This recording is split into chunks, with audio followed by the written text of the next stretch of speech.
现在出现在你面前的这3位，堪称犯罪界的开山鼻祖。对。只有你想不到的，没有他们做不到的。他们用实际行动诠释了人不行不要怪路不平。假如他们不走上犯罪的道路，那也许会成为个行业的翘楚。1号选手45岁大爷来自西安，只因在火车站钱包被偷，一气之下被气了一下。反手和女友合伙在真派出所附近开了间自家的假派出所，并凭借着出警快、效率高，稍不听话就是交。你还别说，在不到半年时间，破获案件多达上百起，疯狂敛财30多万，差点把附近真派出所的正规军都给干黄了。我们当时很奇怪，这火车站还有什么人就为我们在干这个活？不仅如此，大爷的机构搞得也是有模有样，按照真派出所1比1还原，不但给手下的18个大聪明配备了警服、肩章和警号，甚至还配备了对讲玩具枪和手铐。除此之外，更是利用收缴的罚款给18个大聪明发起了工资。要不是因为其中2个大聪明联系不到领导，跑到了真派出所寻求帮助，距离估计这个假派出所到现在都还没被识破。时间2014年12月10日，地点陕西省西安市。这天下午，突然2个女孩来到了西安市公安局站前分局西广场派出所。刚进入派出所，2个女孩就表示她们是便衣大队的警察，但由于一时联系不上他们的上级领导，这才来到西广场派出所汇报工作。听完2个女孩的叙述后，派出所的民警当场又是一阵小脑萎缩，因为便衣大队这个部门早就已经撤销了。这时2个大聪明看出民警信不过自己，当即掏出了自己的警官证，并且还表示这半年来他们不仅在车站巡逻，更是抓了各类嫌疑人好几十个，并且立过1、2、3等公8次。2名女孩的话瞬间引起了民警的注意，因为在近半年时间里，当派出所每次接警赶到现场处理时，总是会被报警人告知已经有警察处理过了。但由于在车站执行公务的警种比较多，因此当时的办案民警都以为是其他兄弟单位处理的。民警随即询问2名女孩上级领导的姓名时，2名女孩表示他们的领导叫赵秀珍。民警立即在公安系统里面进行了查询，不出意外，根本查无此人。当民警告知2个女孩真相后，2个女孩压根就不相信。面对这俩暑假工，帽子叔叔也是哭笑不得。就在这时，其中一个大聪明说道：“他们有16位同事还在车站执勤，可以立刻让他们来到派出所进行证明。”当其他人全部到达派出所后，帽子叔叔经过逐一询问，这18个大聪明都是通过赵秀珍办理入职，并且入职时都交了1到3万的金额不等。18个人共计交了一共35万左右。在掌握了这些信息后，警方判定这是一起诈骗案，于是立马对赵秀珍进行了抓捕，很快成功在陕西渭南将其抓获。而赵秀珍到案后也是硬气的表示，自己怎么说也是站前分局的副所，希望民警能给自己一个面子。面对这样的奇葩，帽子叔叔又是一阵小脑萎缩，当即表示我就是站前分局的人。赵秀珍当即表示自己只是一个副所，有什么事的话去找自己的领导张长河。很快第2天就成功抓获了张长河，警方还在张长河家里找到了大量的证件、手铐以及警服。张长河到案后也是很快就交代了自己冒充警察诈骗的犯罪事实。据张长河交代，他不久前刚刚失业，在老家扛起火车来市里打工，可不料钱还1分没赚到，自己仅有的250块创业资金就被小偷拿走了。一气之下，找来最好的闺蜜合伙开了一个假派出所。就这样，在第1个月，大爷的假派出所就初具规模，并成功招到了大聪明18个。自此以后，这18个大聪明每天在车站的各个区域处理各种突发事件，抓捕各种小偷以及违法者。本着不听话就揍的原则，让车站附近的治安一下都提升了一个新高度。咱们张大爷则通过收缴罚款的方式赚得盆满钵满，并且还拿出部分罚款给手底下的人发起了工资。大爷原本以为能以这种方式将钱一直赚下去，但万万没想到会因为赵秀珍电话没电关机这么一个小失误，导致全军覆没。不出意外，大爷即将成为缝纫机大队的新一员。第2位小伙袁某，他是全中国唯一一个成功诈骗到叙利亚恐怖分子的人。他凭借自己都不相信的谎言，表示自己是中国著名军事专家，并迅速跟叙利亚恐怖分子达成军火交易，且成功的诈骗到了15万美刀，为我们国人在诈骗界豪横的扳回了一局。大家不要认为这奇葩离谱的案件是虚构演绎的，这是发生在2016年9月的一起真实案件。这天，深圳某派出所接到群众举报，并且声音颤抖地说，有人正在他们的辖区里跟叙利亚的恐怖分子在进行大型军火交易，其中仅步枪就有上万支，子弹多达100万发，甚至还有3枚反导弹系统以及3000枚热成像导弹。对方还详细提供了交易的具体地址。帽子叔叔听完后瞬间都懵逼了，语气严肃地再三询问对方，不是在开玩笑吧？对方却表示可以用性命担保。这时帽子叔叔明显的不淡定了。大家都知道，自从我国从1996年禁枪防暴以来，你就不要说大型军火了，就算小土枪土炮，那可都是稀罕物件了。现在自己的辖区内居然出现了这么多的重型武器交易，这是啥大人物？现在帽子叔叔还无法预判，但若将他们逮捕，不仅能救黎民于水火之中，参加抓捕的人最起码都得是集体一等功起步。随后，深圳警方为了维护社会安定，立即联动了近100名的特种兵。可就在警方到达举报的交易地点，准备将罪犯一网打尽时，却发现这里就只有一个仓库，仓库里只有一个小伙子坐在电脑旁，桌子上还摆着一箱旺旺虾条。此时他正在用翻墙软件跟外国友人聊天。经过对这里一番搜寻，并没有发现举报电话中的军火枪械。帽子叔叔很明显不淡定了，这特么说好的导弹呢 ？AK 呢？我的一等功呢？于是帽子叔叔被气了一下，当场逮捕了这起特大军火案的嫌疑人，随后就将这位一脸懵逼的小伙子抓进了大牢。在民警告诉小伙子为何将他抓起来后，小伙子直呼民警这简直就是危言耸听，还说自己只是吹了个牛，顺带骗了一下人，但自己骗的是境外的恐怖分子，怎么还不算个伸张正义？难道反恐也犯法吗？此时民警眼含热泪，自己触手可得的一等功瞬间消散在了小伙子说的真相中。据调查，小伙子名叫袁某，广东人，生意屡屡失败，这让他感觉到了世态炎凉，当即发誓这辈子再也不会相信任何承诺，然后就以经商3年全是负债的优秀战绩，连夜扛着行李回到了老家去。回到家后，让他越想越气，于是就秉承着中国人不骗中国人的原则，他建立了一个外网的账号。然而在一次偶然的机会，袁某看到很多外国人都说自己国家才是最厉害的，瞬间袁某的爱国之心被激发，直接化身军事专家，对各国友人开始口诛笔伐。他现学现卖，对各国家的军事武器方面做出了点评，还说自己就是研发武器的。你还真别说，此举一出，几天后就有一个叙利亚的网友找到了他，每天对小伙子那是嘘寒问暖，还时不时套话，问他现在研发什么武器。面对国际友人的询问，袁某凭借着自己的3寸不烂之舌，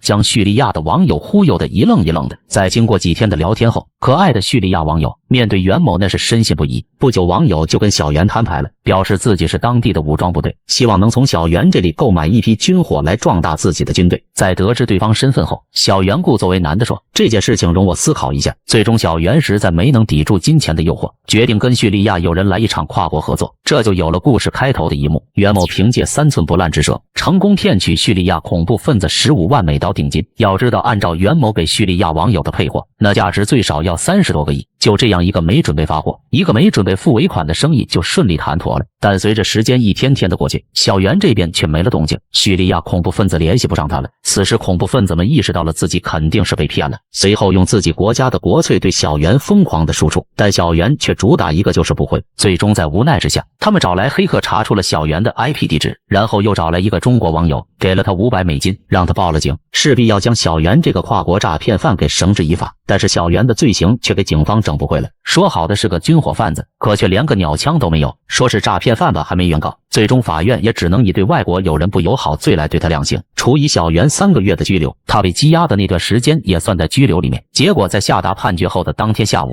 小袁就出来了。最后袁某的这笔军火生意也被中国正规的军火贸易公司接下来，小袁也因此一战成名，被这家公司破格录用，让他专门负责国外的订单，年薪数百万。第3位大叔，他有着史上笨贼的美誉，看他左眼站岗，右眼放哨，试问就这表情，屏幕前哪个小姐姐扛得住？时间来到2021年，这天大叔闲来无事，无意间看到隔壁邻居门前的香蕉，本着拿了也白拿的原则，瞬间大叔利索的拿起香蕉，可抬头猛然发现你家装了监控，无奈大叔只能把香蕉放了回去。这时大叔用他智慧的双眼紧盯着监控听了好久，突然眼珠子一转，瞬间记上心头。随后大叔回家取来墨镜，准备再次出手，可就当大叔要拿香蕉的时候，意外发现墨镜还在自己手里，大叔还是无奈的又一次离开。这次大叔直接脱掉上衣，做了双重防护，头顶还戴上了墨镜。他刚想对香蕉出手，突然监控闪出了一道白光，吓得大哥赶紧逃跑。过了半个小时，大哥又一次前来，可以看到他这次对自己进行了高度的伪装，手里还拿着一把钳子，决定让摄像头立即断电，付出影响他吃香蕉的代价。可由于自己海拔的问题，大叔尝试了半天，却始终不能碰到摄像头的电线，无奈大叔只能再次离开寻找办法。这一次的大叔跑了足足2公里，找来了一块石头准备垫脚，暗自发誓这次我一定要赢。刚将石头放下，大哥看了看手里，发现刚刚在搬石头的时候放下了手中的钳子，石头是搬过来了，可钳子忘在了石头那里。此刻大叔愣在了原地，只见他看着摄像头生无可恋的样子，绞尽脑汁的他只能看着香蕉伤心离开。